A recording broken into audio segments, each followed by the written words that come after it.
Hello, good morning. Welcome, everyone. Thank you for being here with us today. I am Rodrigo Caraça, Investors Relation Manager for Iochpe-Maxion. Welcome to our Investors Day. First of all, I'd like to introduce you to all of our panelists we're going to have today. Marcos Oliveira, company's CEO, Elcio Ito, company's CFO, Luis Abreu, Director of Strategy and Investors Relation, Renato Brighenti, Structural Components CEO, Peter Klinkers, CEO for Maxion Wheels. I hope you enjoy our content today, everything we've prepared for you. And with this, I will now give the floor to Marcos Oliveira. Good morning, everyone. Welcome. Welcome to Cruzeiro. It is a pleasure to have you here with us. And I believe most of you who have had the opportunity to come here and visit us in Cruzeiro will get to know a little bit more of Maxion and our activities in regard to structural components and wheels. I would also like to use this opportunity to welcome everyone who is watching everything online and those of you who are here with the opportunity to be able to see our presentations today. And also, you're going to see everything we have been doing and what we are planning on doing in regard to products, processes, technologies, footprint. And I think this is an interesting opportunity. Presentations here today during this morning is going to be very focused. We are going to give you an overview of what Iochpe-Maxion is all about, and then Elcio Ito is going to talk a little bit more about the company on a broader perspective. Peter Klinkers is going to talk about Maxion wheels. Renato Brighenti will expose everything about the structural components, and then we are going to have a Q&A moment at the end of this session. The presentations are all going to be in Portuguese, except for the one given by Peter Klinkers, who is going to be presenting in English. If you need simultaneous interpreting, you are going to be able to use the receivers that you have right scattered in the room for you to pick up. And in the Q&A, we are also going to have the same. You can pose your questions in Portuguese or in English. All right, never mind. So, in general lines, what we have is the following: we have a strategy that is being focused on tax discipline, a concern regarding strengthening our balance continuously, but also looking ahead towards the future with growth, transformation, and the automotive industry. In general, the industry is undergoing a transformation not only concerning electrification, but also an increase in technology in vehicles, autonomous vehicles. They are becoming more and more a reality. And this process is one that we have been facing for the last 5 to 6 years in a clearer way, but also still posing some uncertainties in regard to what technology is going to be prevalent, what is going to be really developed.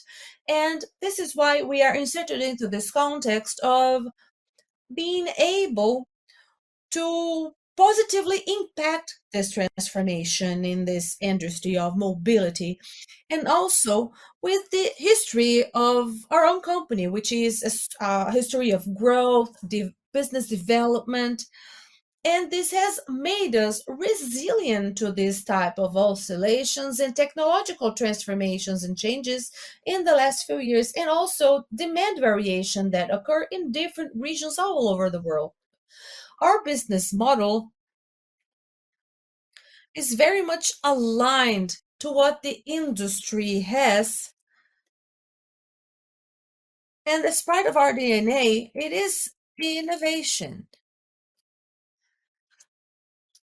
And this is being a concern, bringing solutions to our clients. This is even more important in this technological transition moment. We have a much clearer focus of what we have and we call advanced engineering, not only wheels, but also in structural components. We've been working towards this type of innovation. But in general lines, we sell more than 50 million wheels all over the world. And we are the largest producer.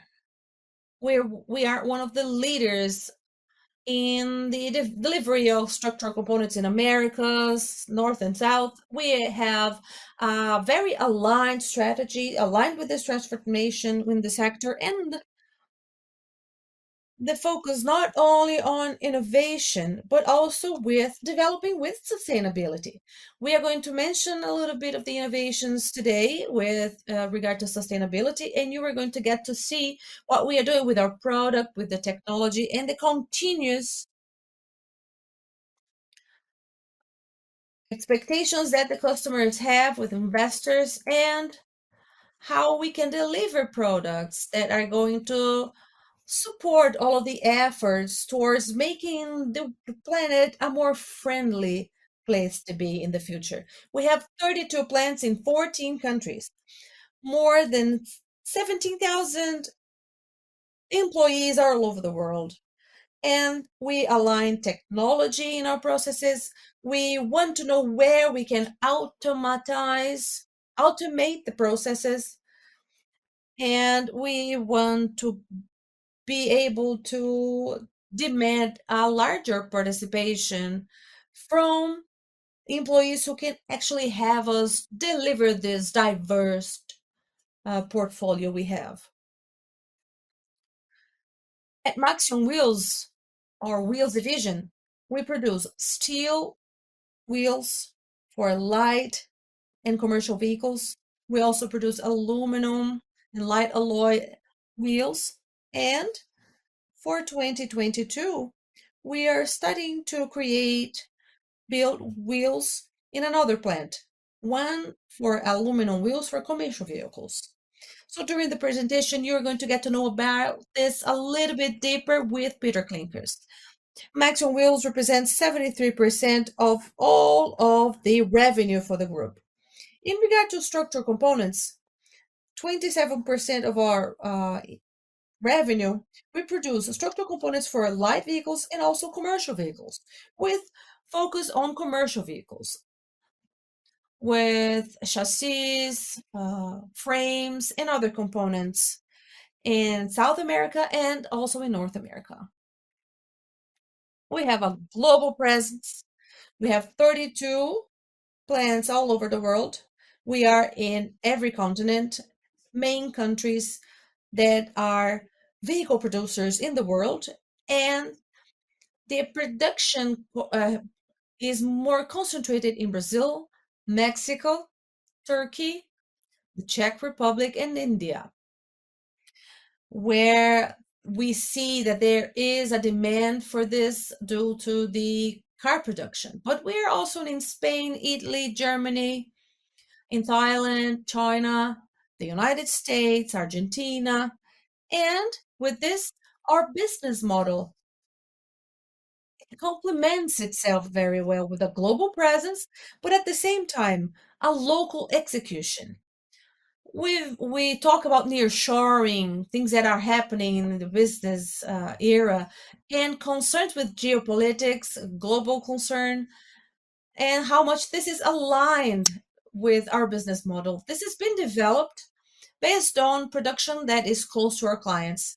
And this gives us a very interesting heading in our business in terms of currency, in terms of business conditions. We purchase raw material regionally, we use regional manpower. This is how we meet our clients' demands at the main regions we operate. One of the attributes that we have that is more prominent within the company is our ability of engineering. When we talk about serving vehicles producers, we are concerned about recalls, the vehicle durability, so it's very important. Engineering is established with know-how and knowledge, and this is important to meet clients' needs. With the best products, the more efficient products we can, more competitive and also with good cost, and Durability. Maxion has become well renowned globally and has this credibility with clients as a result of this engineering capacity, not only within the ones that work within the company, but also with the tools that we work with to develop products. So computers, special softwares, state-of-the-art equipment to be able to work with electronic modeling, simulations, and development of products to meet clients' needs. The know-how in regard to the sector is important because despite the technicalities of what we do and how they are consistent in the world, their needs are different. They have different roads, different streets. You see, in Brazil, Brazil's so different if you compare it to the United States or Germany, for example. So requirements are important, but the environmental conditions and the market conditions are different. You have to have that global awareness of what the market is, but the application of the product is going to be local in the region where they work with our products, and also considering the necessities, the needs of the market. We are following trends closely within the industry. Abreu, Peters, and they're going to talk about the trend in regard to the products we work with and how the products are inserted into these trends. We've been observing this. There are processes that are there for production, for the productions of components and systems of high quality. Our products, one of the characteristics of our products, large scaling production. If you need processes that are trustworthy and robust, we have them. But at the same time, we are flexible and agile. In our industry, we see this a lot, especially in the last few years after the pandemics, especially. We see the concerns that the pandemics have raised, logistics, the semiconductors scarcity. Being flexible and being able to be agile to react is important. Whether the company is growing or not growing, you receive a call from your client and they say, I have to stop producing because I'm not going to have my semiconductors. You have to be able to react accordingly. You have to be able to adjust your plans for that moment, for that specific situation, that specific client need. Not necessarily, this is going to be a need that you're going to see with another client at the same time. The ability to be able to launch new products is also very important. Each new development, for example, of a steel or aluminum wheel, a new platform for a vehicle, they represent a new development. It's a wheel, yes, it is, but it's a whole new development to suit the client's needs. We have hundreds, dozens, hundreds of launches all over the world with wheels and structural components because they have to be adapted to the new platform, the new client, the new requirements, the new situation. So launches must be carried out with quality, and it's very important. There are hundreds of launches every year.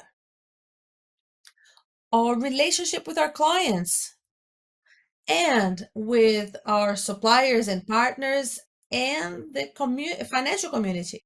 It is a long-term our long-term relationships. We need them and they need us. The credibility and our ability to be able to work with the clients the way we do and suppliers and our partners is very important and it's very dear to us. We focus on transparency and ethics and the naming of new products are long term, depending on the life of that platform.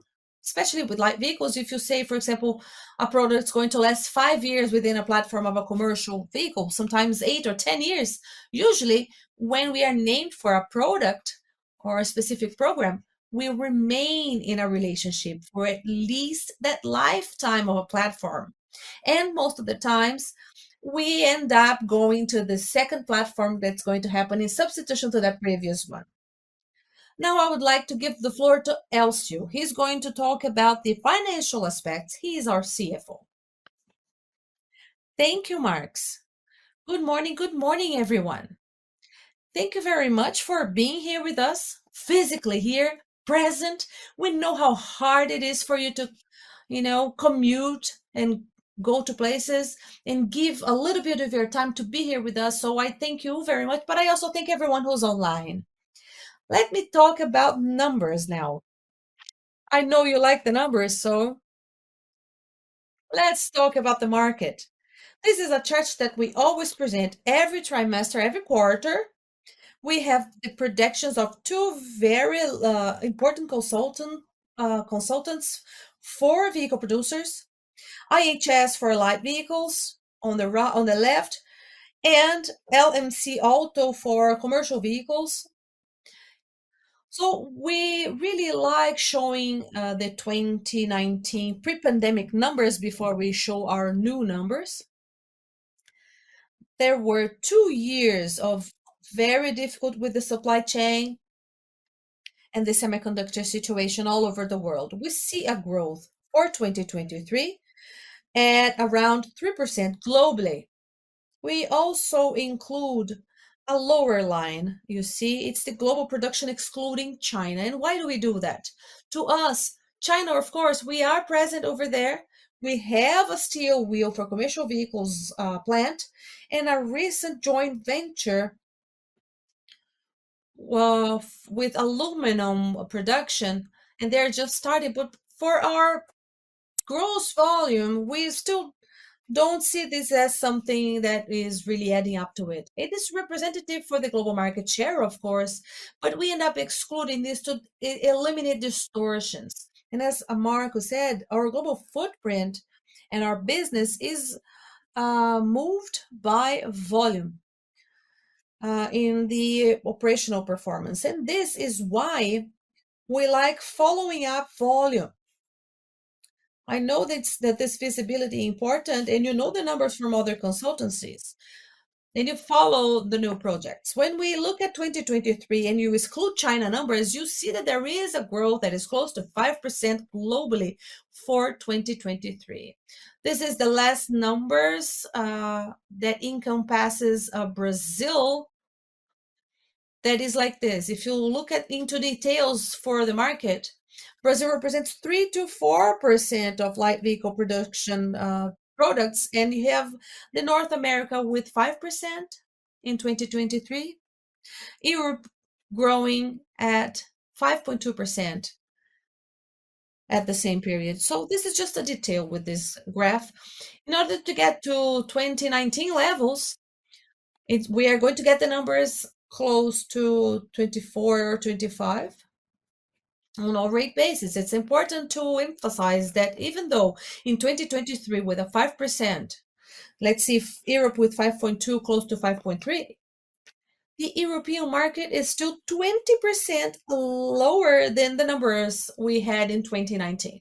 We are under a recovery process with a lot of space to grow, and we'll get to the levels that were close or similar to the pandemic. So Peter Clinkers is going to still talk about this when time comes, but there's room for improvement. We're still recovering from that situation with the pandemics and the semiconductor situation. So when we talk about commercial vehicles, the dynamics are different.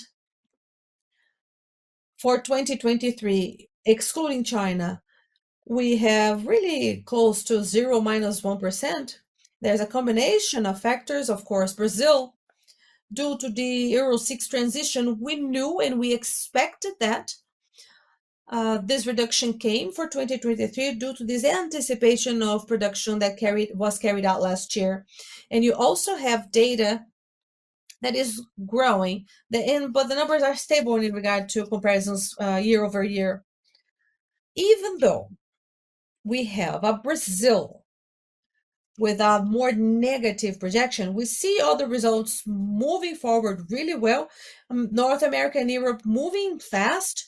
So this is the scenario that we have for the next years and for 2023. Here are some of the highlights for 2022. We've disclosed this information in the last meeting. 24% in regard to last year is what you see in regard to the third semester, in regard to the net debt. If you look for the whole year, you're going to see 252.4 million reais, a little bit close to 9% of the debt.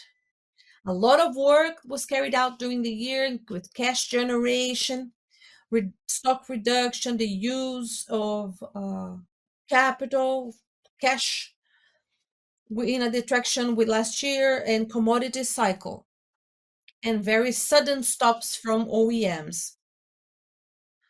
But things are going strong for 2023, and it's really reflecting the leverage for next year. We've really, it was 2.26 fold in 2022, getting to 2.33 fold in 2021. So we are really recovering the numbers that were pre-pandemic. 2.8 billion for liquidity and 105 million in dividends, and a very important ESG agenda. They are advancing very consistently, and we've been working towards that, and we notice that the speed is accelerating, especially in Europe. It's a very important theme in the industry, and we are going to work towards all of these goals, getting to the expected for 2040 with neutrality. A little bit of historical view now. I would like to use my moment today to bring you some of the important situations with Maxion. In regard to the net revenue, let's talk about a 8-year time frame, starting in 2015 all the way to 22. I would like to explain what Marcus said with numbers now. In 2022, we're going to have the division of revenue per region, with Asia with 9% and others, and South America 3.5. And along the process, the minimum and maximum range of this contribution per region during this 8 period time, so that you can see the geographic diversity can help us in supporting at a different moment in which one region is operating lower and one is higher, and they can really create this business heading along the line. You see, Europe is close to 40%. They are going through hard times from 31 to 40%, but at the same time, South America, which is today at 30.5, maximum in history, if you compare to other years, they create this diversity. So when you look at this per region, this is how it goes. But when you look at this per segment, we'll have around 40% with commercial vehicles, but at the beginning it was 35. You know, we get to see the geographical diversity, but also the diversion in regard to segment. And this helps us operating with this revenue. This is going to help us in operational margin and profitability. What you have here is a margin of 8 here. Of course, 2020 is the COVID drop numbers. And if you work on an average on EBITDA for the company, you were going to see 10.4%. And if you exclude the 20%, you are going to find 11.3%. This is what this graph shows, this diversity. And during this period, if you remember, get back to 2015 or 16 in Brazil, the automotive business in Brazil was dropping at 20% in 2016, and much more than that. We got to finally balance and offset the economic cycles at regional level and commodity cycles. Of course, commodities very up and down during this period. And we managed to maintain on a bit the margin that was relatively stable. You see a contribution of close to 11%.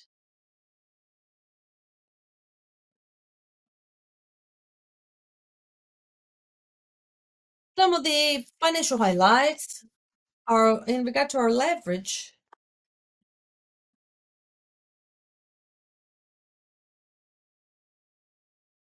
Okay, just giving you guys a little spoiler because I can't manage this. Okay, become slow then. Okay, now I've done it too much. Okay, there's some delay. I apologize.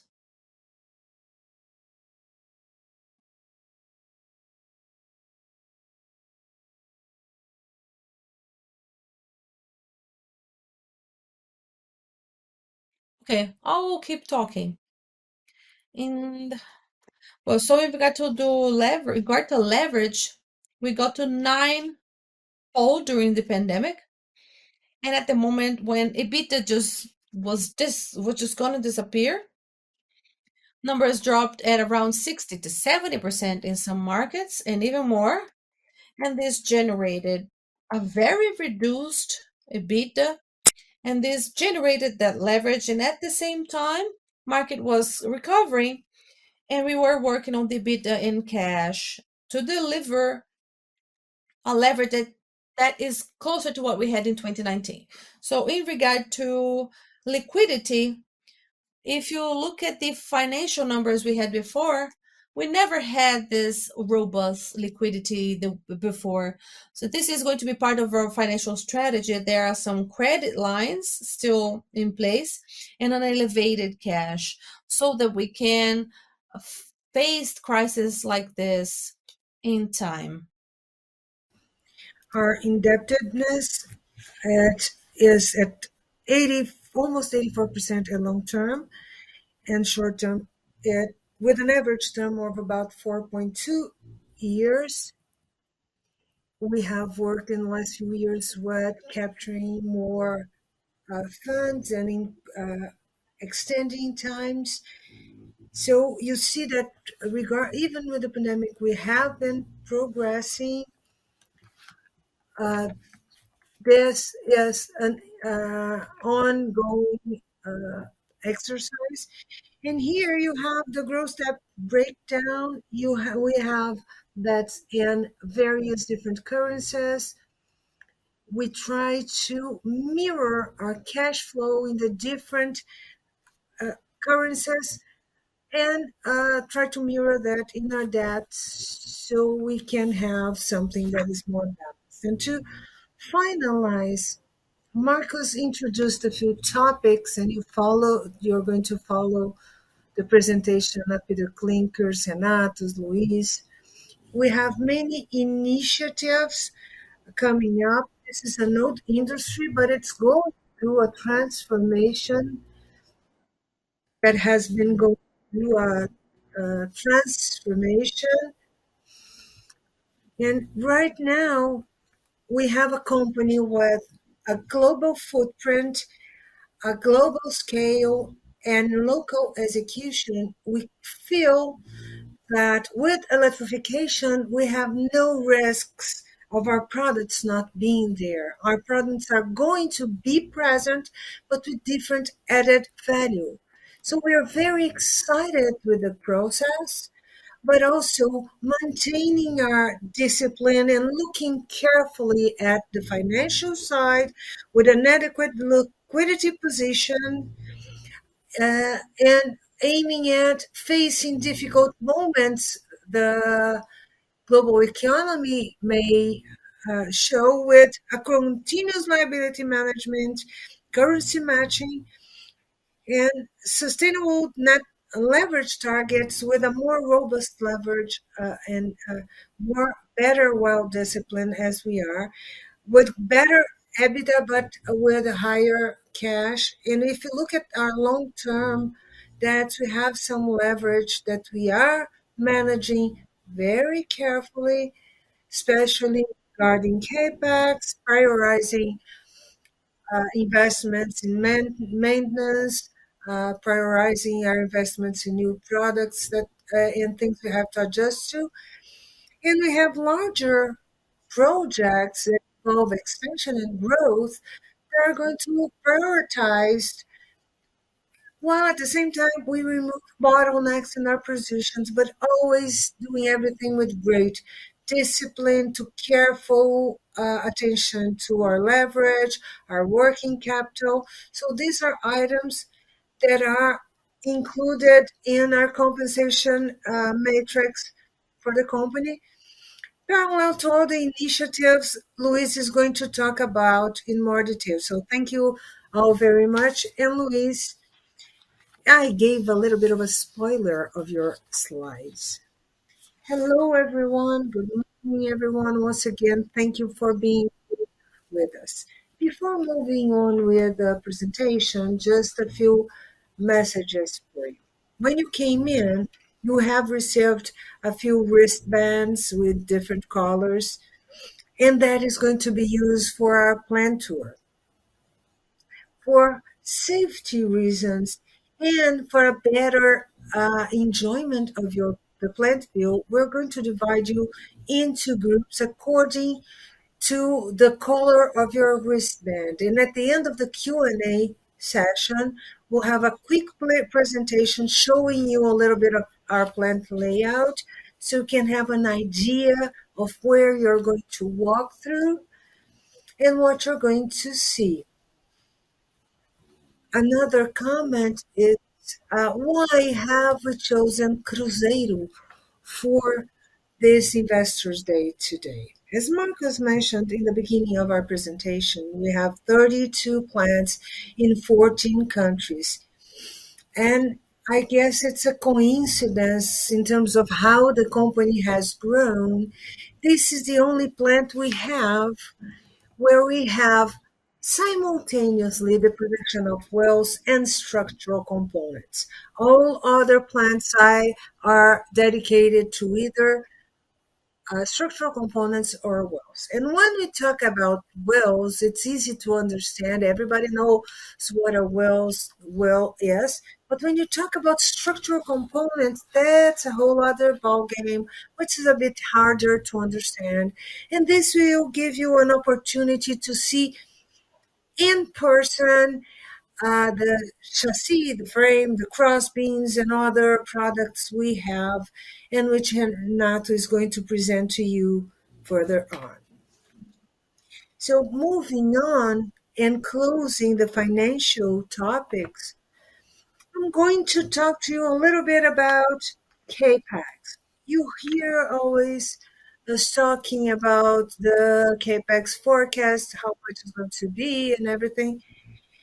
And usually, in the history we have since 2015, we always bring a reference regarding a percentage of EBITDA. It usually stays around 30 to 35% of our EBITDA. If you look at one year or another, it may be a little bit higher or lower than that, but we usually have this average.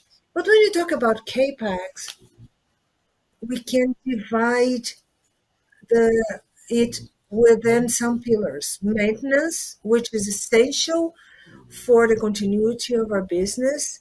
We have visions related to legislation, environmental legislation in the 14 countries you're present, and that require changes in different places.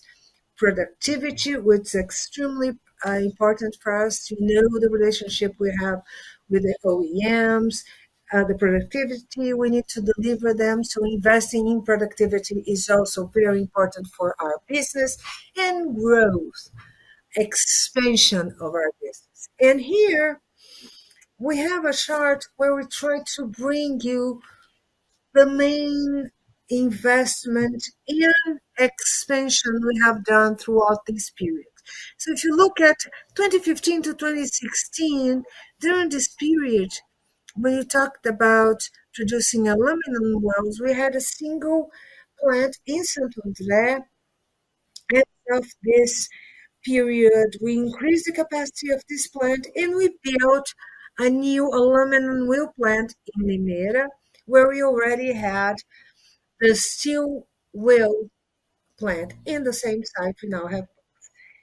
From 2016 to 2017, we continued investing in aluminum with expansion of the plant in Thailand. In 2017, we started investing in a stamping plant in Mexico, located in Moldova. It was very focused on the production of crossbeams, and then we started investing also on stamping products. As of 2018, up to 21, 22, we go back to a strong investment in aluminum.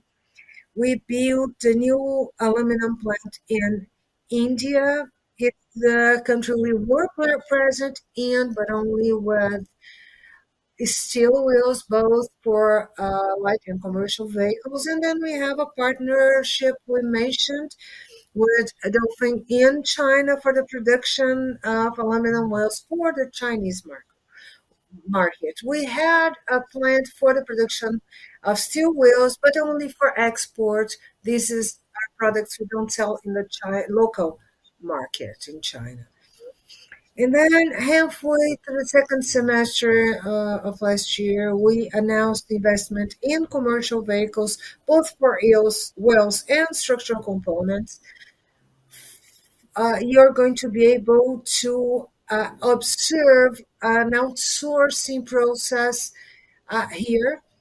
We have absorbed about 80% of the production of a specific OEM of their production. You will also see the expansion. We had the expansion of steel wheels for trucks in Turkey. Mark talked about that. This uh, we have an investment in construction of a new plant in Turkey for a segment we don't have, which is steel wheels for trucks, and it should be operational somewhere between 24 and 2025. And we have the expansion of structural components in our plant in Mexico. Trends for the automotive sector. Our sector is going through a huge transformation with a lot of questions and doubts. Here we have the main trends. Peter and I is going to dive deeper into them. But for their business specifically, wells and structural components. When I look at it in general, we have an issue called shared mobility. And what does that mean? Historically, we have worked with the concept of owning our own vehicle, where the use in terms of hours that is very low, let's say 2 to 3 years. And we talk a lot about sharing vehicles, and then you have a whole new concept. We might not even own the vehicle, and we would be sharing one. And from that will give way to several different things, how the questions as how this is going to affect the volume of production in the sector, if it's going to increase or reduce. Some people say you have a reduction because you have less people buying, but then you will have another a part of the market that says, well, when you share, the use is going to be higher for each vehicle, so that's going to increase the need for renewal. So we have a lot of debate on that. Another issue, another trend is connectivity.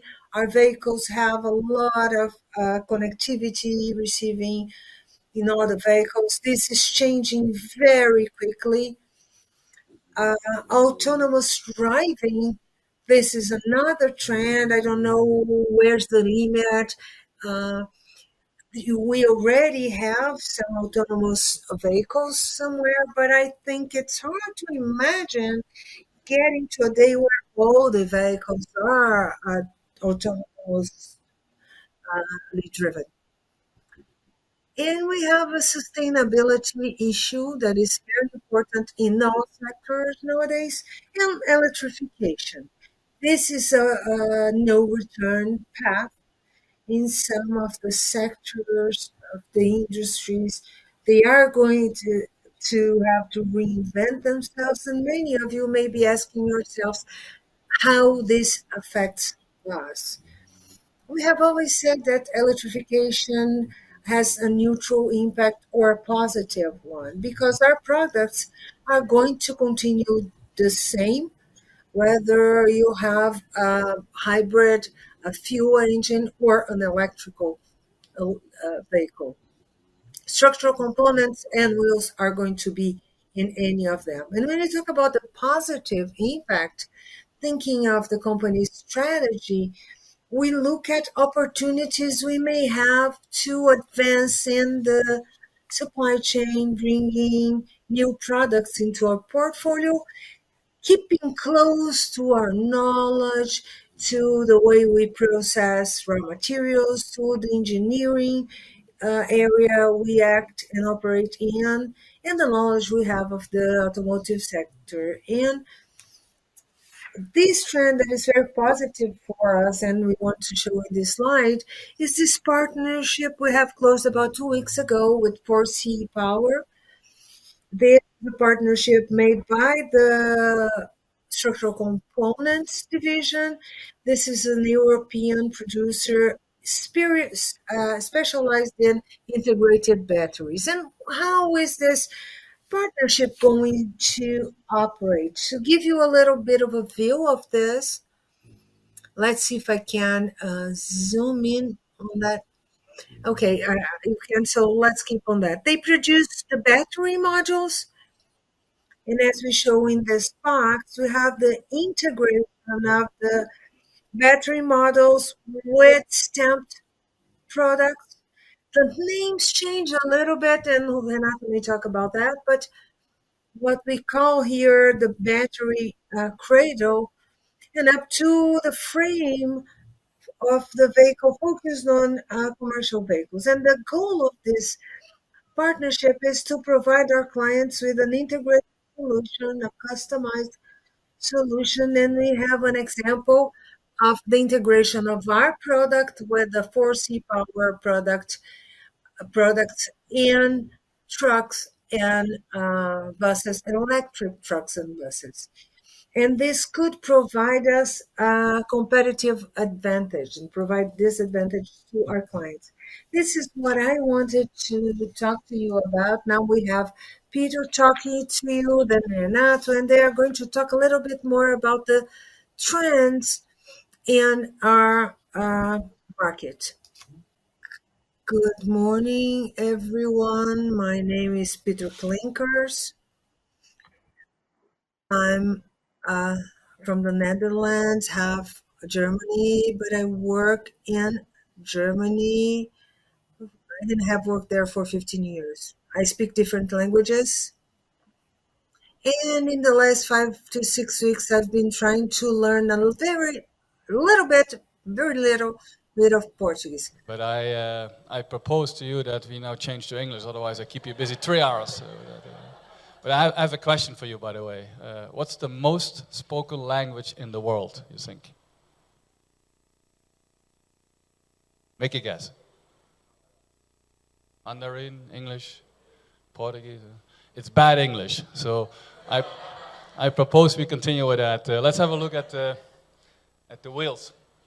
Don't want to talk too much about the industry and what's all going on. I can just tell you that as a big supplier to the automotive industry, Maxion Wheels is of course involved in all of that Luis was talking about, that Marcus and Elcio were talking about. My intent here is to give you a flavor of how we are involved in all of that new mobility stuff. And I hope that at the end of the presentation you kind of agree with me that if anything, wheels matter, you see there. And I hope, we believe that maybe they will matter even a little bit more in the future than they have been doing over the last couple of years. So, Luis showed you this slide. I want to focus, for the sake of time, a little bit on electrification and sustainability. And you may say, electrification, yeah, that's a big thing in the industry, but for wheels, doesn't matter, right? Because whether the car has an ICE or it has a battery, it needs wheels anyway, and that's right, and we're happy with that. That's good. Huh? But still, there is a lot of impact on wheels because of electrification. One thing, obvious, batteries are kind of heavy, so we need even more light weighting, and so that's playing a role in the wheels. But also, maybe not so obvious, wheels will be and are becoming more and more aerodynamic. If you Google a new car in Europe, BMW 3 Series, and you Google this wheel with that tire, or that wheel with that tire, the range can differ between 30 and 35 kilometers, just because of the aerodynamics of the wheel. and the shape of the tire. So very important for us to work on that. Wheels are becoming larger. They may also become narrower, to not have so much rolling resistance. Noise reduction. You know, in the past or today, you hear the engine in the car. You may like that or you may not like that, but you hear the engine. If there's batteries, you don't hear the engine anymore, but you hear some other things, right, that you may not like. And so from a wheel point of view, we're working very hard on eliminating those noises. So we believe, if anything, you know, there will be an increased need for expertise because of new mobility, because of electrification in particular, and there will be an increased value add from wheels because of these trends. The same for sustainability. You know, it's good, it's nice that we work on sustainability, and it's a lot of hard work. Not so easy to get the CO2 out of the vehicle, besides changing the engine from ICE to batteries. But it's a lot of hard work, and if anything, it requires a lot of expertise. And so as a global wheel manufacturer in the business for over 100 years, we believe we have a little bit of a competitive advantage there. So hard work, good work, but an increased need, again, for expertise in wheels. Now, one thing that is also important, and you may think this is a wrong slide in this presentation. What does that have to do with mobility on wheels? You know, but if you think about wheels, you know, sometimes style also plays a large role. You know, style many times comes from fashion, and then it goes into appliances. That's what you see on this slide. And this is one of the new fashions that you see more and more coming up. And as a matter of fact, you also see it on cars, right? Also, especially on grills. They used to be there to cool the engine. It's not needed so much anymore in the future. And you see this kind of styling coming up in cars. And as a matter of fact, you see it coming up in wheels as well. But when we talk about wheels, we will always have this combination of function and styling. You see the lightweight needs to be there, the aerodynamics need to be there, the NVH, the noise, vibration, harshness, the noise elimination, connectivity, that all needs to be there. But if the wheel does not look good, many customers don't want to have it, right? So there will always be this combination for style and function for wheels. And if we believe our customers, you know, this is not us drawing this is our customers telling us, these are our prototypes, this is what we will launch in the next coming years. Now, I may be a little bit biased. I'm a wheels guy, right? Wheels and tires guy. I may be biased, but I hope you agree with me that, you know, the wheels here, I mean, they look to be rather more predominant on the vehicle, have a larger role on the vehicle than less, right? So we believe in wheels in the future.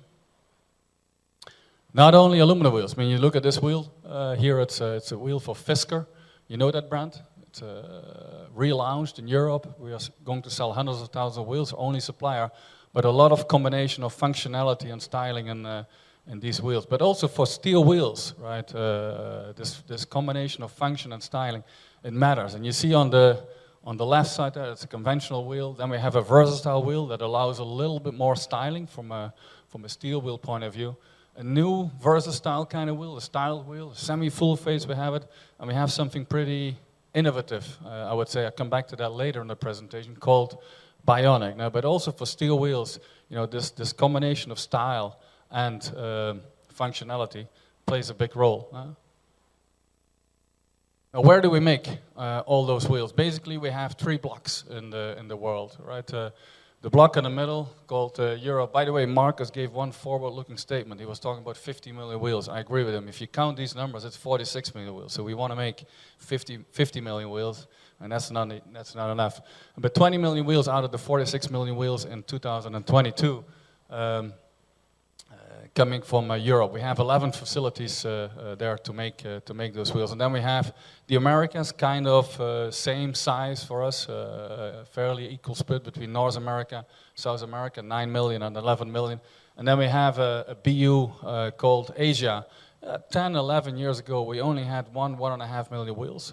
Now we have 6 million wheels. I know it will grow to 10 million wheels. I don't know. We need a lot more money from you guys to grow to 20 million wheels. But that's an important business unit for us, and we are growing that area.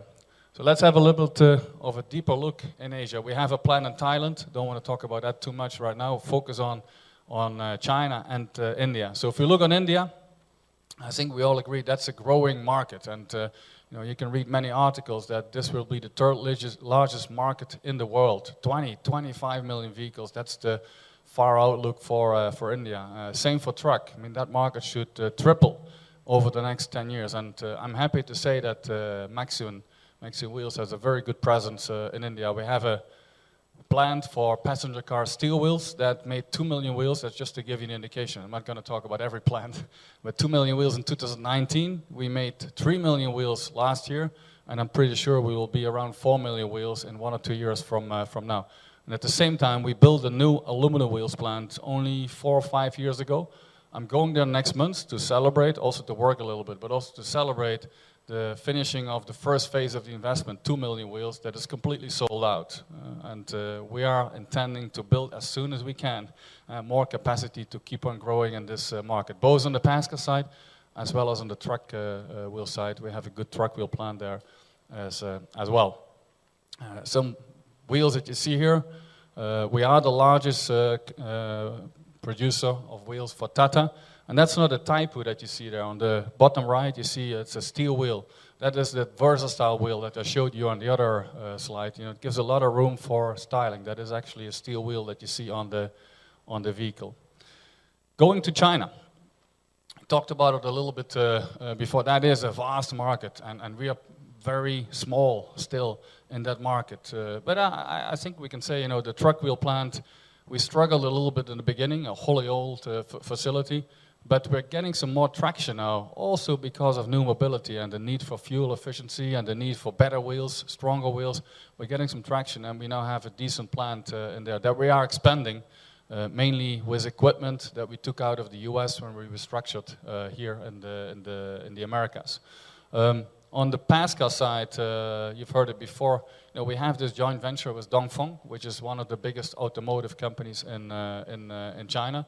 And you know, if you look at that, I remember Marcus and me and a few other people cutting a ribbon, you know, opening, celebrating the buying of the land, etc., in November of 2019 in a place called Wuhan.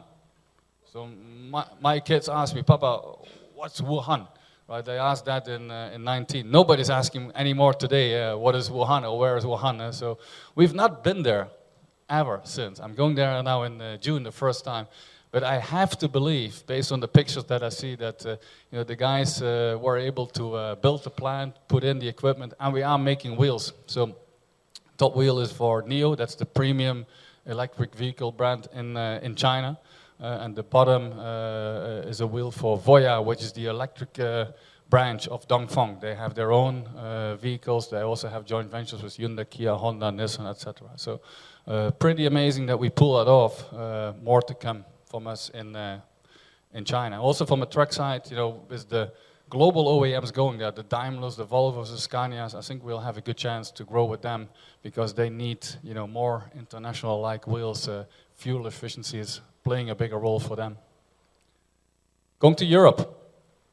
Don't want to talk about every plant, but I think when you keep in mind we have 11 plants, we created a very strong footprint in Europe. And we can talk a lot about Europe. We did a little bit yesterday with a few people during dinner.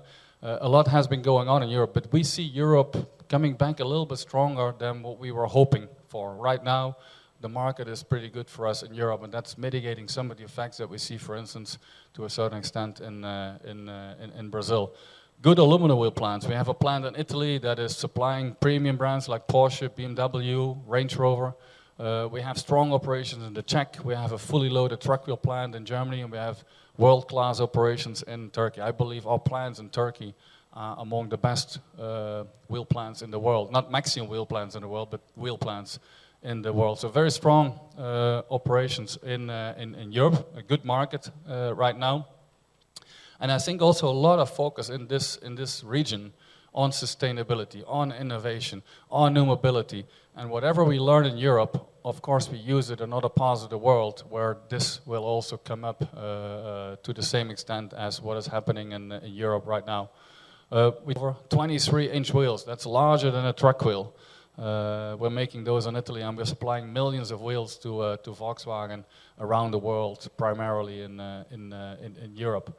And so Luis talked already about some of the expansions, but I can tell you that the new truck wheel plant that we opened end of last year, it's operating at full utilization because the market is good and demand for our wheels is very high. And then we hope to have the same for the aluminum truck wheel plant that we want to launch in 2025, but that's 2 more years to go. But we expect good traction there as well. Customers are very much waiting for us to be operating that plant in 2 years from now.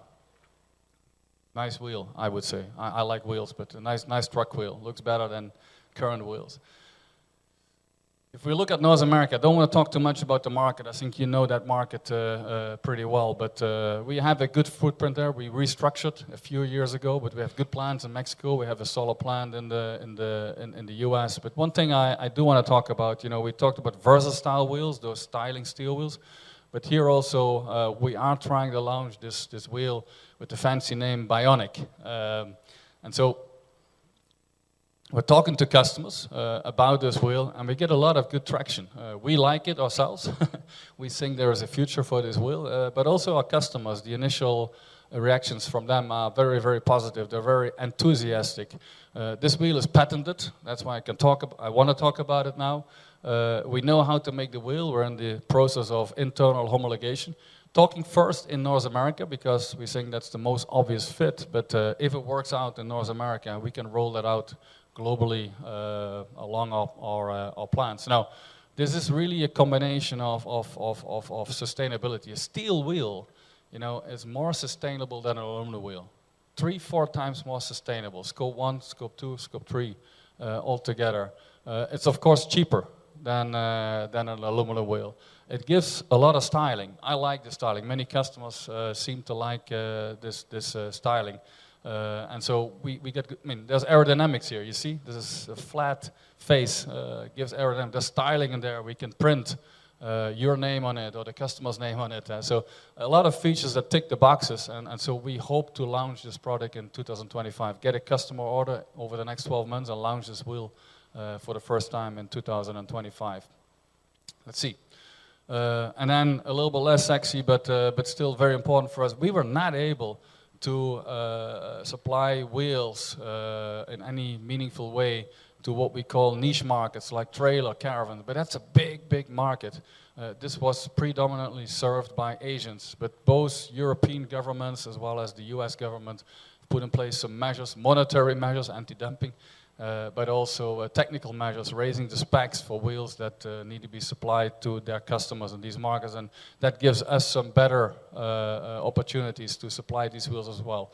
And that gives us some good opportunity to keep our steel wheel plants well utilized. And so we're working on that as well.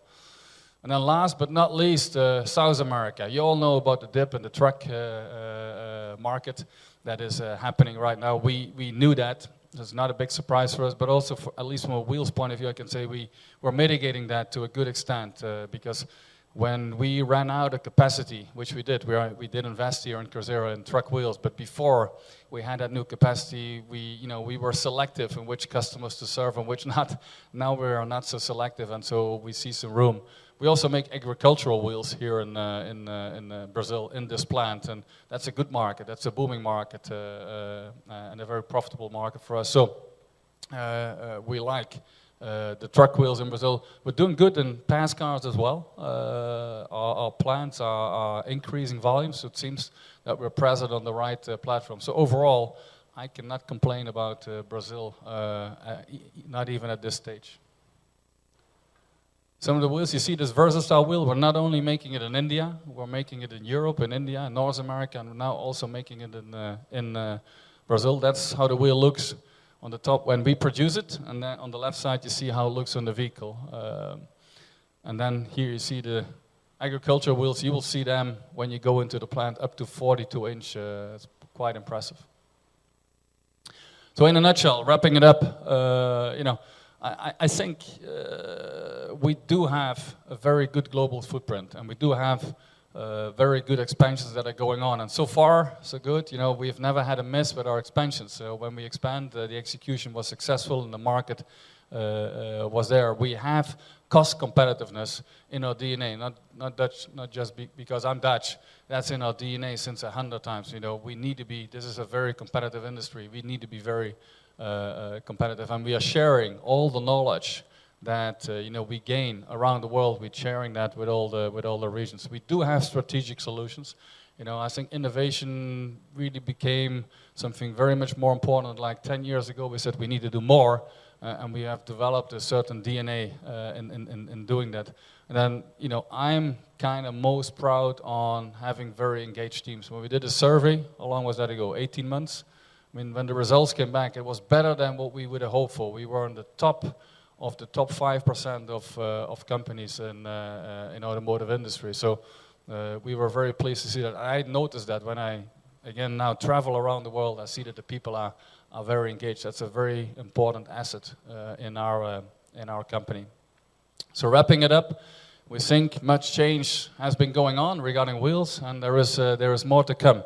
In the middle there, on the below on the slide, that is a steel wheel. That is a bionic wheel. Now we're talking with customers about new solutions that combine function and styling. And so, you know, if you guys believe in industry, if you like global, then I think, you know, I hope you believe a little bit like we believe that wheels are there. They are there to stay. And if anything, they will create more added value instead of less added value because of the new mobility that is going on. And so if you like industry, global, you like wheels, you even like wheels, then I hope you do like Maxion wheels. We have the right products, we have the right teams, we have the right footprint. And then, you know, look at the last 2 points.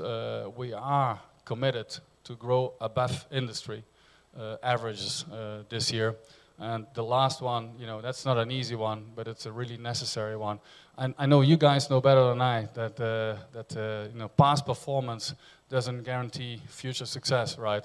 But we do have a very strong track record in this company to recover total global costs. And I'm committed. My whole team is very, very much committed to keep that track record. Okay. With that, thank you very much, and I pass the word to my colleague, Renato. Thanks, Peter. If you're excused, I'll switch back to Portuguese. Good morning to those who I haven't seen before. It's a privilege to see you here at Cruzeiro's plant. It's a special plant, the plant that started everything, started our company. I'm not going to use a lot of your time with my slides, but I believe Luis has mentioned a lot about everything that I've presented that you see in this slide. And I believe most of you know the trends that you have here on the slide as part of the industry, and mainly as a user. These are words that are everywhere in the news, in our conversations every day. So I believe that what is important is the intention to develop this rationale behind it. The same way Peter did. How can these trends impact our business? And how are we dealing with it? I could say that there are threats, but there are also opportunities in this modification and these trends. I think that there's one thing that's clear for sure. When you talk about threat, different from our sector or from different sectors and industries, we are going to really see a disruption, changing the way towards electrification. But our specific industry, the segment we work with, you see, cars will still take passengers around, trucks will move cargo, and they are still going to need the structural components. It's a matter of physics, it's a matter of mechanics. There's no running out. There's no way out to it. And you see that in the last years, the characteristics of these products has been changing. The need for weight reduction, the application of new technologies, and the need to use new materials is crescent. So during this presentation, I am going to show you with examples so that you can get to understand a little bit more what we can do about this. In regard to opportunities, I can say that there are two main ones. First is the OEMs that are traditionally working with us. They already use our components. When they migrate to the electric vehicles, they need to add additional structural components to be able to sustain those engines and batteries. They need to have a specific place for protection for to sustain this, and this is our opportunity. And new players. If you look at the North American market, the number of startups and car producers that have emerged in the last 3 years, it's something out of reality. It is something we were unable to see in the past 3 years. I've been here with Maxion for 23 years, and I have never seen this. So there is great opportunity. These these companies are coming with very low know-how, and they need suppliers like us, especially with structural components. They need our know-how. So there's opportunity for us to increase our position within the market. To make this even clearer for you, of course, we are using paper, and of course, you're going to be able to see the products and the processes, and you're going to see how clear this is going to be for you. I want to present what our division is all about and talk about our products. I think it's important. We are present mainly, as Marco said, in the Americas, mainly. Okay, our revenue reached 2.2 billion reais in North America and 2.4 billion reais in South America. So that you have an idea, today we have more than 10,000 different products in production. And each development, each client, each car needs one situation in a product. For specific OEMs, there are 10 plants and more than 7,000 employees in 4 countries. Let me just get into some of the details in regard to our products. There are mainly 4 segments. First, commercial vehicles, as Marco said. This is the main market. The main product would be, for example, what we call the frame rail or the side rail. And this can be delivered in a full assembled product or just a piece. But not only that, inside the truck or inside one bus, any company that is made of metal that is transformed, we work with. We are able to create, fabricate, manufacture. So the participation in the market is very strong, especially with trucks. What you see here is a bumper assembly. You also see mudguard, battery supports, cross blocks. You also see assembled cross blocks or parts of cross blocks. Wow, I just advanced this a little bit. I think this is an important slide, an interesting slide. You're going to be able to see this part in production, and it's made a difference in the last 3 years. We are now offering apparent item, cabin items, and we are now doing this. This was something inserted in the market. This is for Mercedes-Benz in Brazil, and then they export it. And this is the first time we are creating items we call skins, apparent items that serve a structure. So in the car, you see the side, the external part. You have no idea how much material there is in there, what is behind that looks, and what structures the car and makes the car safe and makes the car able to transport that weight. The amount of structural components there is much superior inside a vehicle than you see outside as a skin. Let's talk about opportunities within South America. And I am going to get back to you and explain if needed. But the last time a new item you see, which is a side ladder to make it possible for a movement Of course, it's not a beautiful, sexy design, just the wheels that we create, but you don't see this, you don't see beauty in it, but you see safety in it. A second segment, which is very important, are the pickups and SUVs. We don't work with buses and trucks, we also work with the pickups and SUVs. It is a pickup chassis that you hear here. It is an important structure. Why do they need this? Well, it's a car that transports cargo. But pickups and SUVs, they need chassis different from cars. We assemble everything and deliver it to the client in full. There are more than 250 items of structure inside a car like this. You will be able to see this during our visit, and this is, for example, an S10 GM pickup. But we also do this in Argentina. We create them. We have a stamping and assembly line, especially for the chassis for pickups.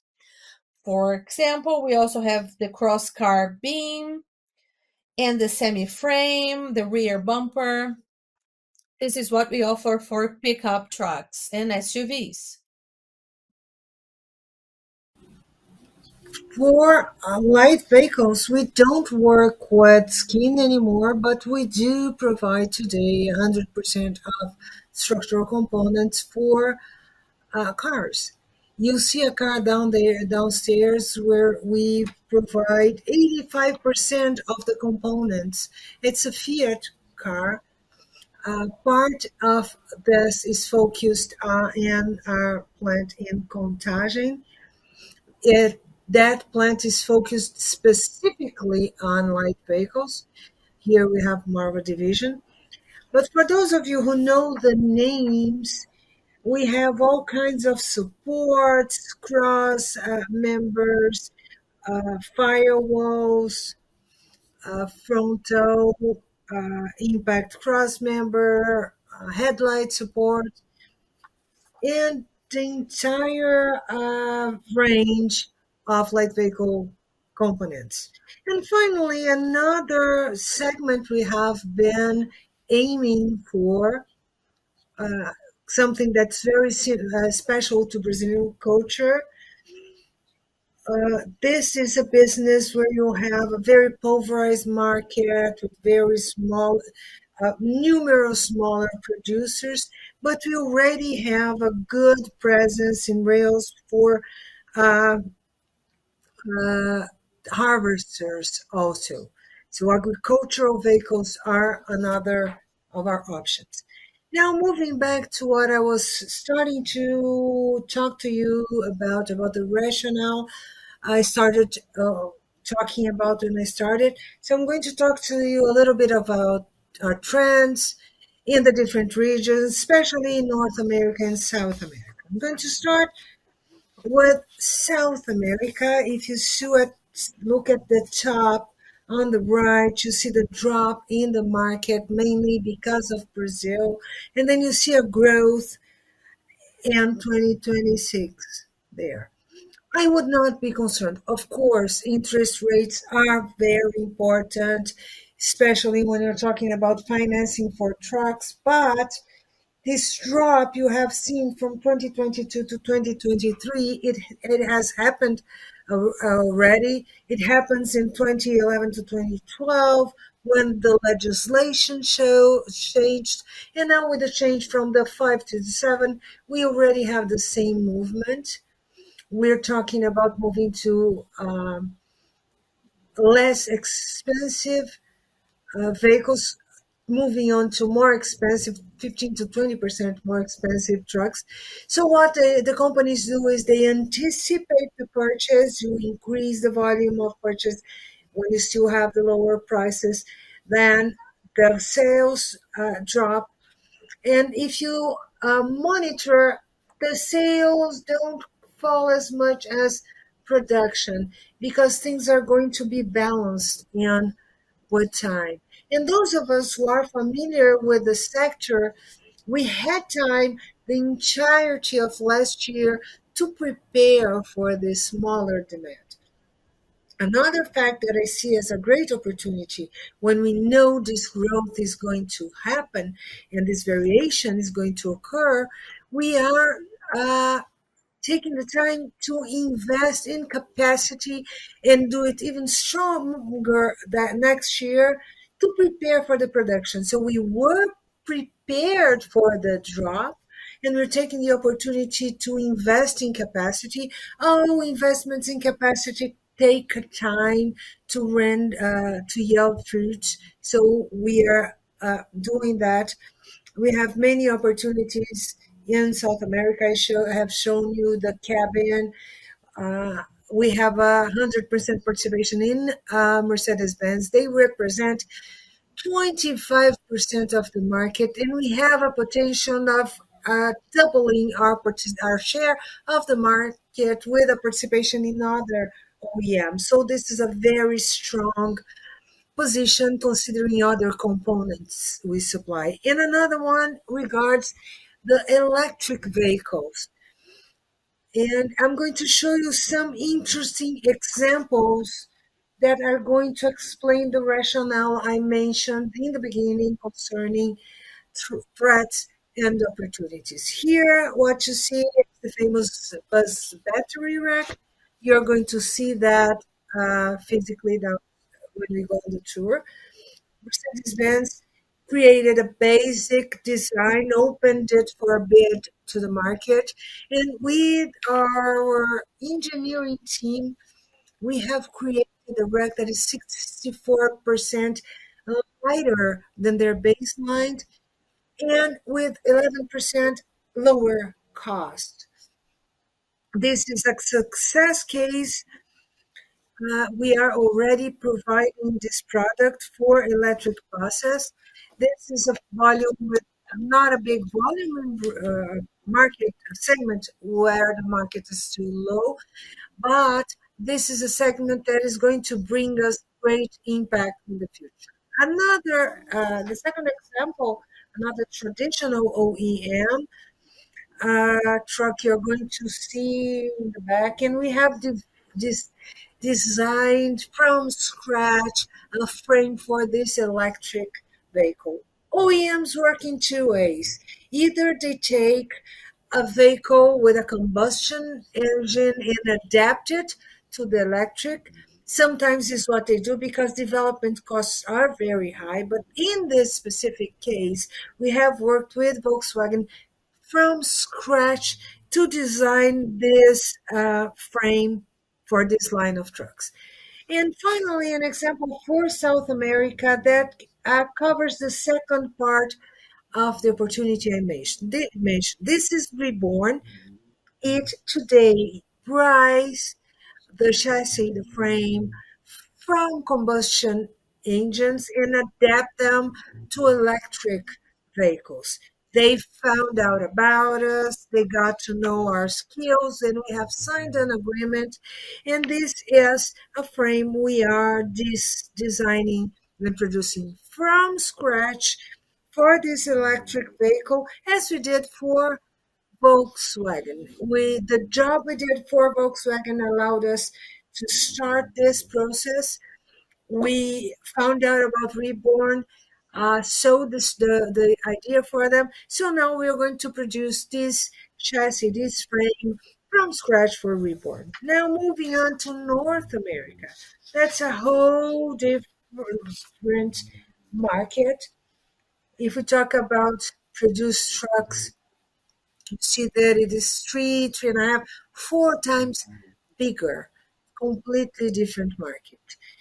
And differently from what's happening in South America, we have a stable growth.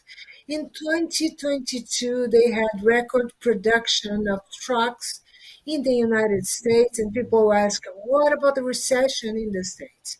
Marcos has participated in many meetings with us, and we don't see that.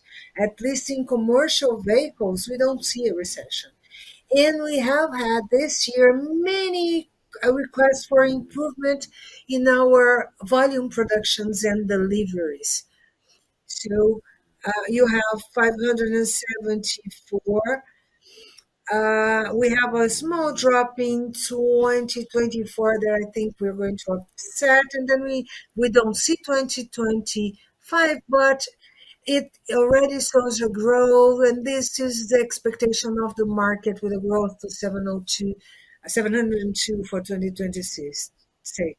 This is a very competitive market, and if you don't generate competitivity, you open room to lose part of your share. So we are aiming at meeting that increased demand. And here I see two new opportunities. When I showed you the footprint, I don't know if you observed the participation, the share of structural components. In South America, we have about 40%, and I do believe that thanks to the product and the amount of products we do provide, I think we can double the share of our structural components. We've made a recent investment with a heavier participation in structural components. We have finalized this investment, and this line is mostly sold out. So this is an opportunity for us to leverage our business and grow even more in North America. And here, really mainly on electric vehicle. Differently from South American market, though I showed you three examples, in the United States, especially the amount of opportunities for electric vehicles is huge.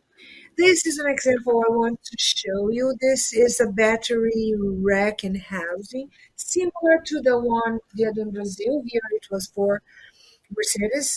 This is for MSC. Similar. This is kind of similar to Daimler here.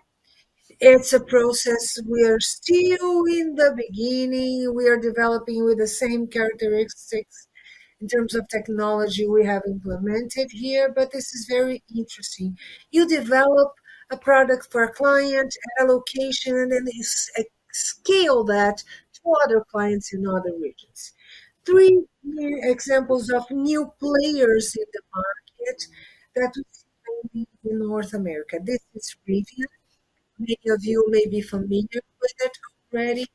They have sold the last mile events about 100,000 vehicles for Amazon, and we produced the front suspension support. So it's an opportunity to build products we have the know-how to build for clients. This piece is being produced since the beginning of last year, and we'll keep moving, producing it for the next couple of years until we reach the total amount of 100,000 pieces.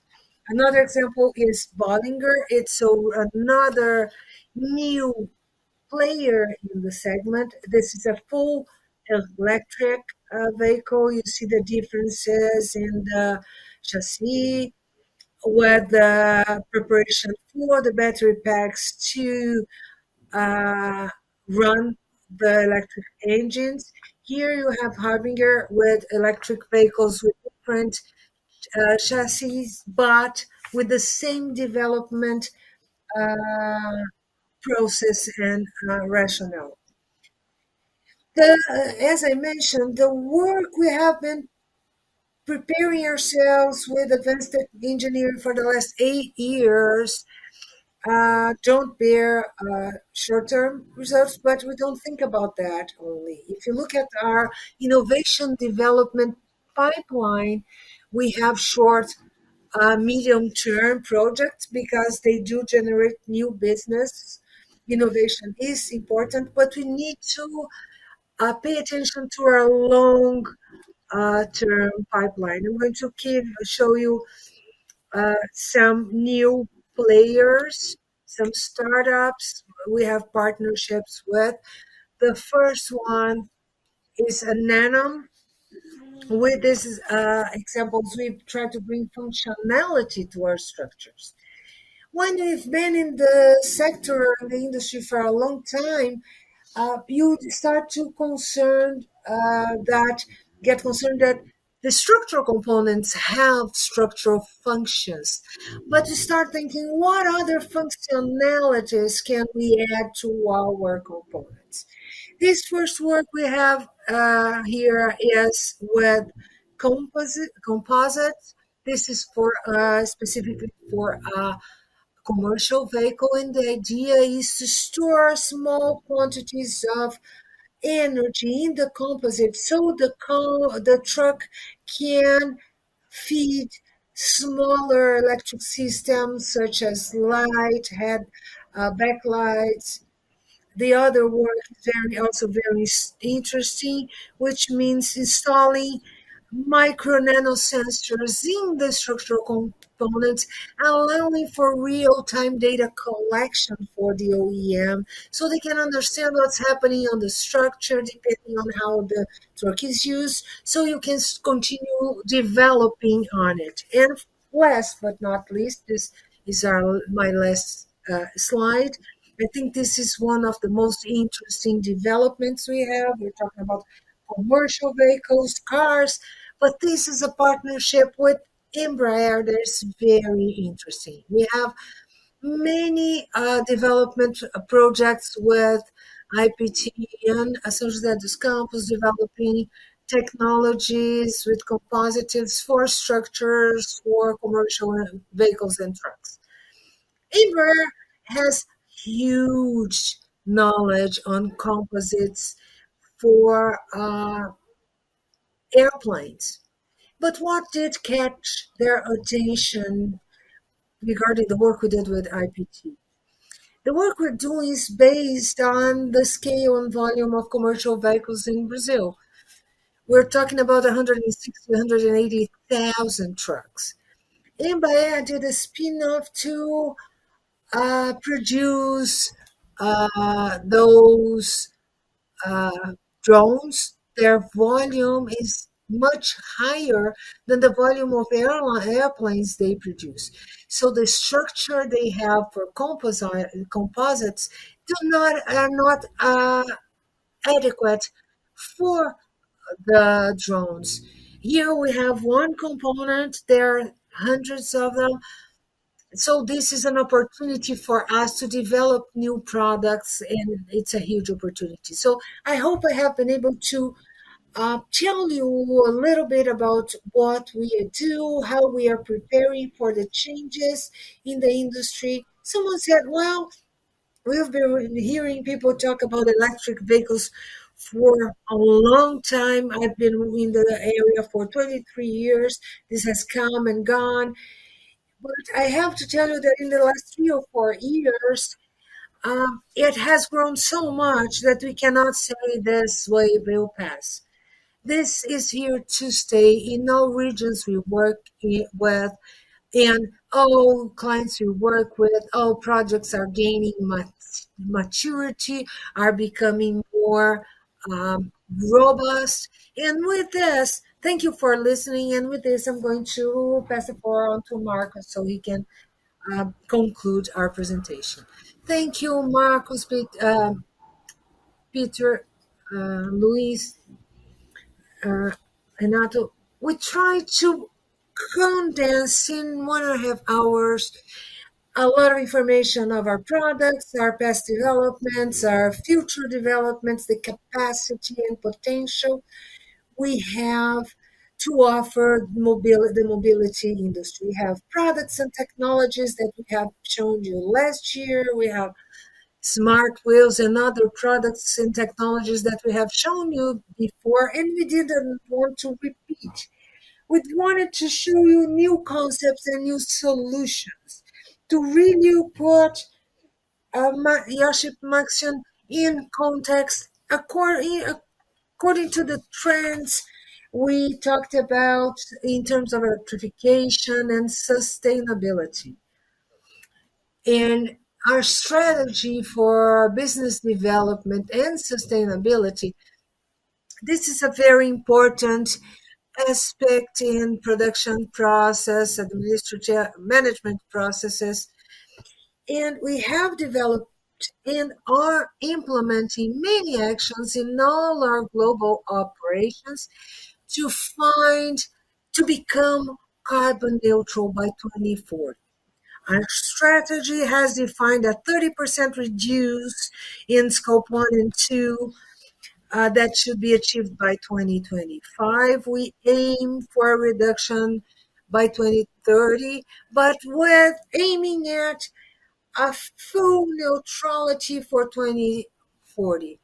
Uh, in the end of last year, beginning of this year, we have signed agreements towards that. For the second year, we are in the ISE B3 Sustainability Index. Our sustainability scores are growing through CDP, EcoVadis. We're growing year after year. Our sustainability reports for the third year show a lot of what we have been doing regarding the different ESG aspects. We talk a lot about sustainability. We talk a lot about what we do in governance, social aspects. These are important, and our sustainability report reflects more and more externally what we have done and are doing to evolve in that sense.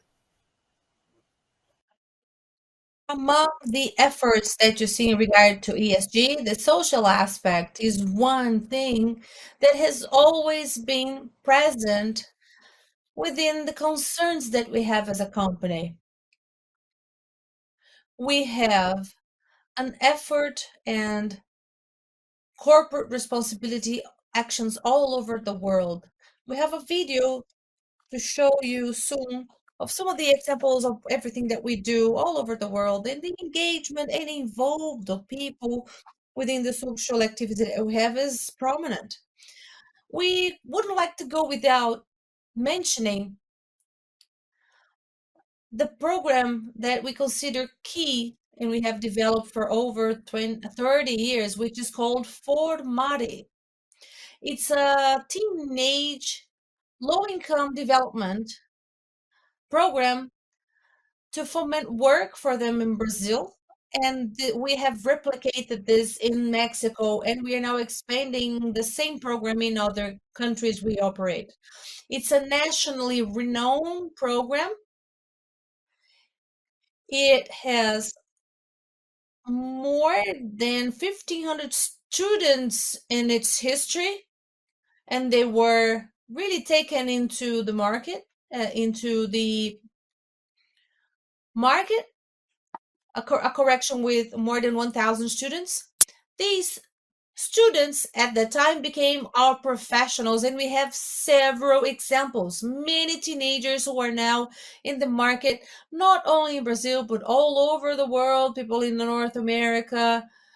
And without this program, probably they wouldn't stand a chance, unfortunately, to be inserted in the market, to work, to go after their undergraduate courses in other areas to add to what they become as professionals. This is a little bit of what we have in the company DNA. And it's not an effort that we started last year only. It's just something that is not there to cover for ESG goals. It's not for public visibility. It's really part of the DNA. It's older than 30 years. There is a video that we are now going to present you. It's sort of a collage you're going to see.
As I mentioned, this is within the company's DNA, locally and globally. And the idea here is to get our employees involved globally in the initiatives. And it's important. It's not everything we do as a company producing the products we do, but we have more than 17,000 employees all over the world, and they are engaged, supporting the local community, society, everything where we operate in the world. Globally, we have a qualified team, multicultural team of more than 40 nationalities. All they come from everywhere. We have an internal talent program that is well structured, well developed, with the purpose of providing them with opportunities for growth, development, and it's a very strong relationship with the communities where we are, with programs and initiatives that are pertinent to the needs of each city, each county, each state, each region we operate. We have a diversity program that was launched 2.5 years ago, and it's important. It's a natural part of our operation, but it has also the purpose of developing culture, understanding, raising awareness, and creating opportunities to use the human potential at its best level, developing courses, developing people with them so that they can contribute with the company, contribute to society in the different countries we operate in. It's called Unique and United. Well, this is our last formal presentation slide, and it shows everything in summary, what we've been doing, what is in our strategy, in our planning. And just to try to summarize to you, I think everything was very clear with Renato, Elcio, and Peters in their presentation. Our strategy here is to expand the portfolio, especially with structural components. I think Renato's presentation was very clear in the sense. We do a lot of things now, you see, but we are also developing new things to the future clients, for the future clients. In regard to positioning, we are the leaders on commercial wheels and commercial vehicles and wheels, leader of structural components, and we want to keep doing this great job. We want to strengthen this, especially with aluminum wheel for commercial vehicles. There is a project that's very strong, and we are now building our plant for that. Capacity expansion in Brazil and Mexico, and we want still moving forward, continuing with this strengthening, developing new strategies and new opportunities for existing customers and future customers in the segment of electrified vehicles. We believe this is a very good opportunity. It's not a disruption for our business, but it is an opportunity for expansion and growth. Another thing that is important is to be able to create to expand in Asia. We want to increase our participation. We want to generate revenue.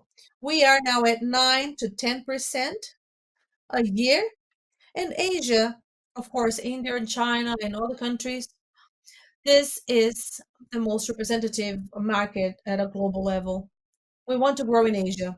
This is why the aluminum wheels plant in India is receiving a lot of attention, and also China. We are increasing capacity in this region to be able to grow. To grow. Launching of new products is continuous. This is to meet clients' demand and also to attract new ones. Peter said that during his presentation, and also Renat, they've mentioned some names you probably haven't heard of, but they are companies that are growing. For example, Neo, Fisker, Chinese companies. They are small, for example, Reborn, Bollinger, and other. They are growing in the segment, and Riven, which is now a well-established company in the US. This is important for us to be able to launch products and attract these new clients to our clients database. Use of technologies and advanced tooling to advance not only with product development, but also to improve operational efficiency. How can we produce more lighter vehicles, more efficient vehicles with the products that we provide? We look into finding innovative solutions for the industry, and this really brings you a broad perspective of what Maxion can offer to clients. We now have the opportunity to clarify anything you may have as questions. Let's open up our QA. We also have a minute for Apimec. Apimec is going to speak today. I'll give you the floor. Thank you, Marcos. Congratulations on today's presentation. Thank you very much for all of the analysts' presence.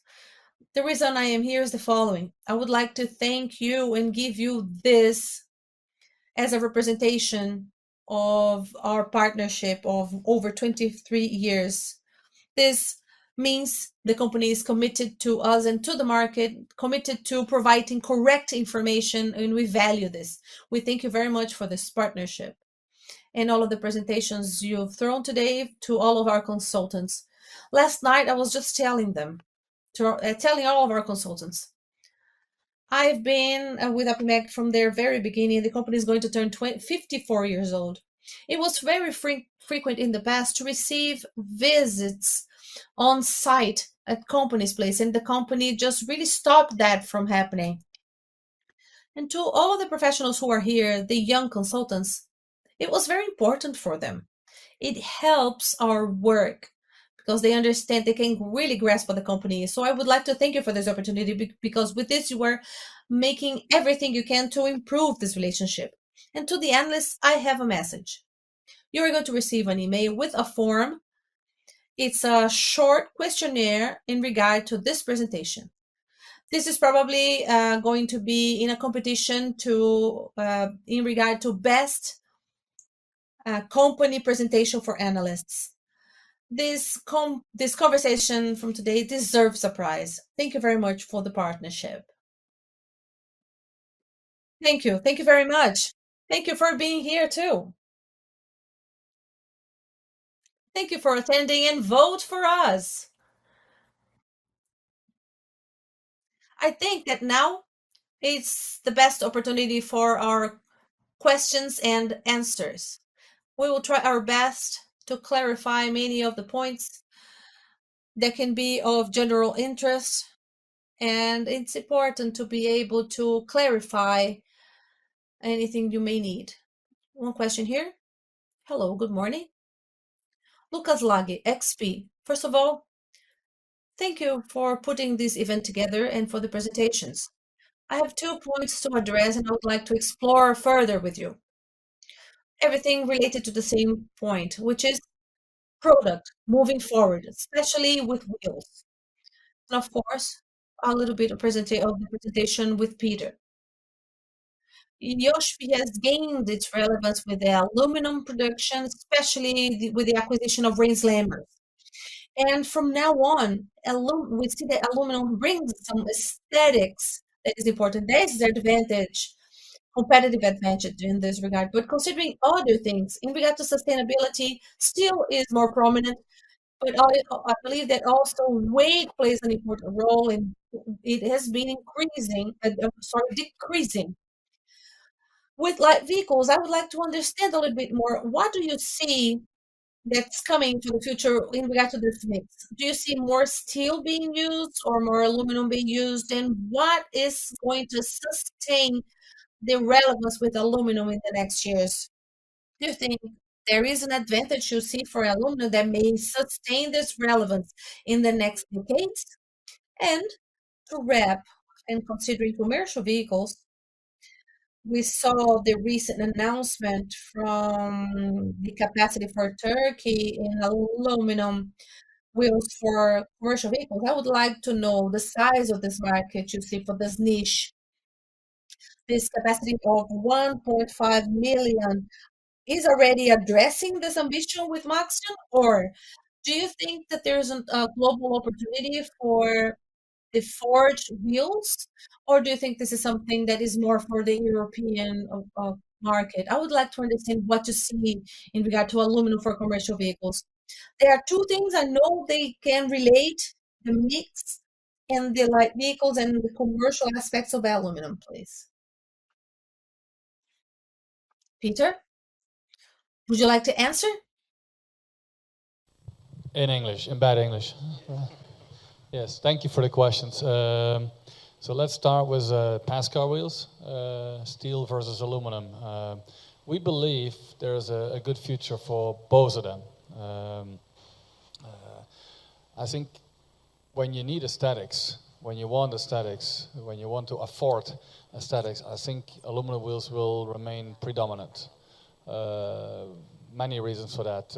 I gave a couple during dinner last night to a few of you. If you make a tooling for an aluminum wheel, it's about 15 times cheaper than for a steel wheel. Also, the development time is about 6-7 times faster for aluminum. Baking cookies is faster than stamping metal, right? So there is advantages for aluminum. Not the weight anymore. Steel wheels can be competitive from a weight point of view.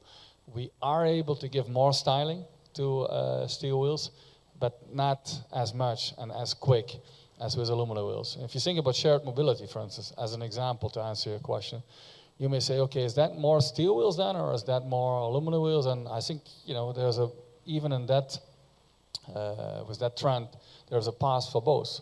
If you take a car and you only go from A to B, maybe you don't care so much how nice the wheels look, right? The car needs to be competitive price, it needs to be safe, it needs to have good quality, right?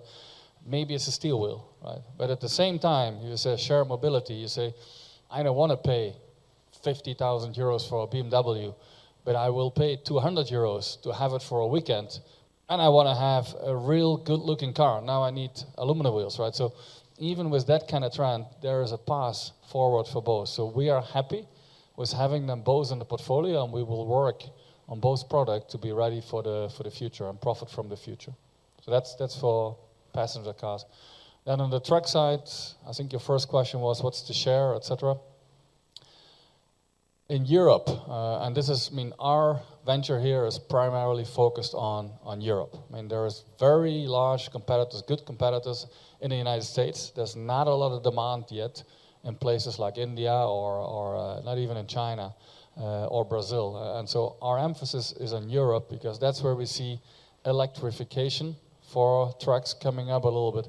And that's why we believe that the usual share of aluminum wheels, which is 10 to 15%, it may go up a little bit. It may go to 15 to 20%. We believe there's very many reasons for steel wheels to remain predominant. Our customers tell us that. We believe in that as well. But there may be a little bit more traction for aluminum wheels. And that's why we decided, hey, if that's the case, we also want to be playing in that domain. And so a little bit more traction for aluminum wheels, but the market will remain predominantly steel wheels. Okay, thank you, Peter. Welcome. Thank you, Peter. Gosh, I think that only for a final comment, I think that all of the materials we use and we believe the existence and everything we've mentioned, the use of usual and collective vehicles brings a sustainability topic to the discussion.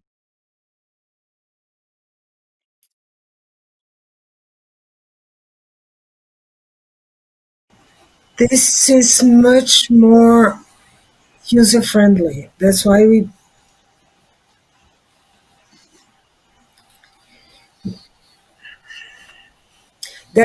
believe that aluminum and steel is a mix that's going to be very beneficial in the present and in the future. Do you hear me? Gabriel Rezende from Itaú BBI. Thanks for the presentation. It's a pleasure for us to be here in person.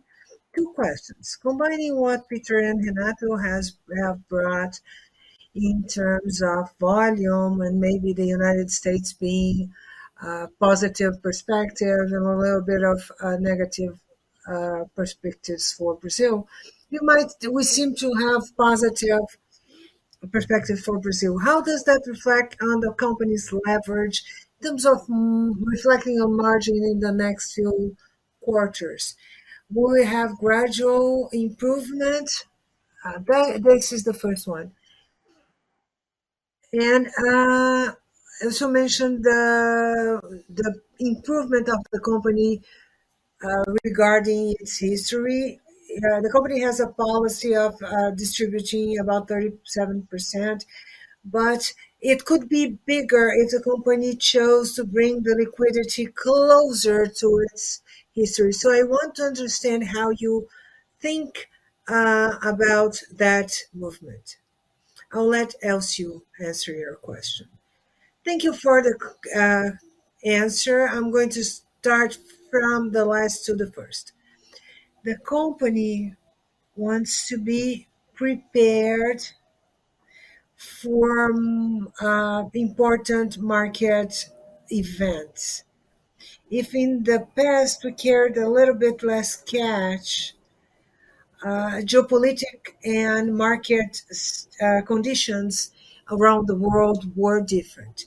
In the last few years, we have seen more typical occurrences that have required more flexibility from the company. So we intend to maintain the levels we had at the end of the year, but it's important to maintain a level that brings us comfort and more security when meeting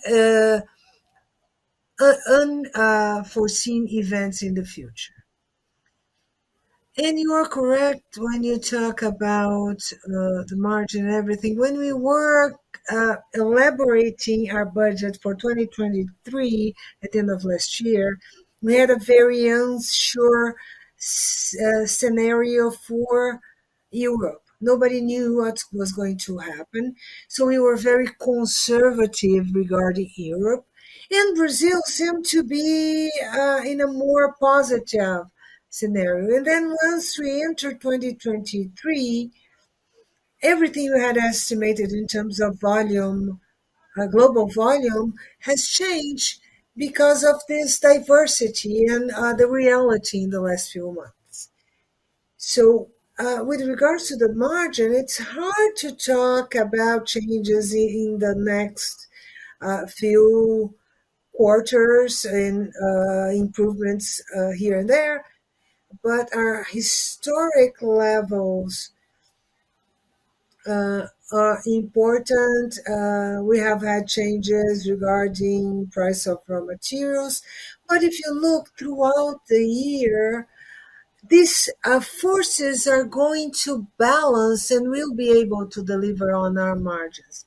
And gradually, through time, these projects and initiatives are maturing and they will gradually bring our structural margin up for the future. Thank you, Elcio. Hello, good morning. Andressa from yesterday. Thank you for the event. My question is more for Renato in terms of structural components. We have seen nearshoring topic, domestic shoring as a trend in the automotive industry. Uh, and my question is, how has your ship benefit from this until now? How are you preparing for these changes? In looking at the numbers, I think structural components divisions, its strength is in cross beams. And how can you take advantage of these investments in Mexico? Okay, thank you for your question. During their explanation, when I talk about our geographic position in Mexico being that close to the US border, that's a very positive advantage. We take advantage of the lower cost in Mexico when compared to the United States. When we talk to our main clients in the United States, even if we were to analyze the possibility of investing in the US, it's hard to make that feasible because of cost, logistics, and thanks to the proximity of Mexico to that there to the states. I think we are in a very good position. Our investments will continue, have continued, and will continue to be in Mexico. And I think that's it. I don't know if there's anything we can add. I think the opportunities Renato has mentioned in his presentation are going to be more evident in our investments. We have a new stamping plant in Mexico, and we have invested with a view to the future, to the growth, with all that Renato has mentioned.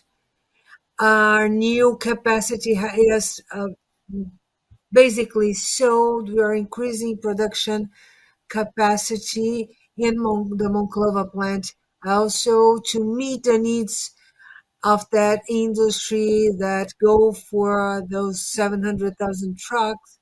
These are according to the forecast of IHS and LMC and also of the OEMs. This reflects the growth of the sector. We will have variations up and down, but the demand is growing, and we have been increasing our capacity to meet those demands in terms of structural components, but also in terms of wheels. We have expanded our wheels complex in San Luis Potosi. We have expanded to produce Versa style wheels, to produce more commercial vehicle wheels. Our complex in San Luis Potosi is growing to produce more wheels for commercial vehicles. We have a new cure uh, process that is bringing greater capacity into our plant. Our aluminum wheel plant in Chihuahua also has great potential. So you see the potential of Mexico is great, especially when you consider nearshoring. We have a very interesting opportunity both for structural components and wheels. And just to add something, this nearshoring topic has really come into light in the recent years. But this has been one of our characteristics for a long time. If you look not only in South and North America, but look at Europe, we produce in Europe to deliver in Europe. We produce in Asia to deliver in Asia. This is one of our characteristics as a company, and we are very well positioned to meet or to follow this new trend. Good morning, Vitor from Bradesco. Congratulations on the event. I have a couple of questions. One regarding the potential of growth for China. Marcus, you have mentioned about the great potential of that market. And my question is, can we compare what would be the farm market for Iochpe in this market, the time frame for that, how Iochpe's marketing is going to work in Europe and the US, and then connecting it to Renato's presentation, if you could comment how you relate these products, the focus on uh, this production. So, would this be possible to how can you think about that considering new materials, new OEMs, shared and urban mobility, the number of electric vehicles? Can this become affect the margin in the future? Do you think these changes in Iochpe can increase this margin?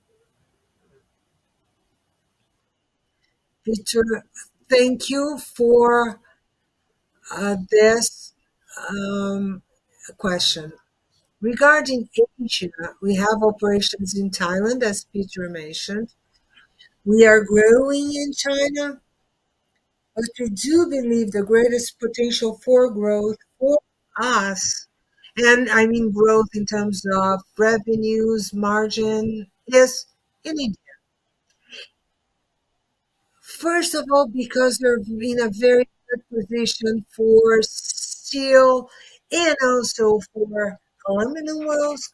All our new products are bringing us better margins than our current projects. In India is the market with the greatest growth potential in the next 10, 15 years. The Chinese market is already established. Egypt is a country where the population and size similar to China, and India in the next 10, 15 years will provide the greatest growth in the automotive industry. We like operating in India, we have good results there, and we believe we have good growth potential, not only thanks to the growth in volume, but the aluminum market, wheels market is going to grow a lot there in India. Market share depends on many factors, mix of growth and everything, but we clearly see representativeness in India that is much bigger than it had in the past. And in the case of aluminum wheels, since we have entered the market in the beginning of this growth wave, we have an opportunity to be one of the biggest players in this market in the present, in the future. We like both markets. We believe India has a greater potential. China is still a market for us. It is an important market. We can establish a presence in terms of products and technologies in the local markets.